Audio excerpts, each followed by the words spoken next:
দর্শন করুন। 22শে এপ্রিল, দিনটি ছিল মঙ্গলবার। দুপুরে ঠিক 2:45 হয়েছিল। দেশের আলাদা আলাদা প্রান্ত থেকে 40-এরও বেশি লোক একটি গ্রুপের সাথে কাশ্মীরের ঘাটিতে ঘুরতে গিয়েছিল। জায়গার নাম ছিল পেহেলগামের বৈসারার ঘাটি। নীল আকাশ, ঠান্ডা হাওয়া আর চারিদিকে সবুজ বনানী। পরিবেশ একদম শান্ত আর শান্তিতে ভরপুর। কিছু টুরিস্ট খোলা ময়দানে হাসি মজা করছিল।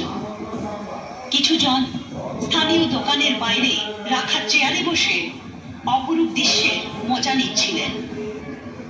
আর তখনই হঠাৎ সেই শান্তিকে চিরে এক ভয়ানক শব্দ ভেসে আসে।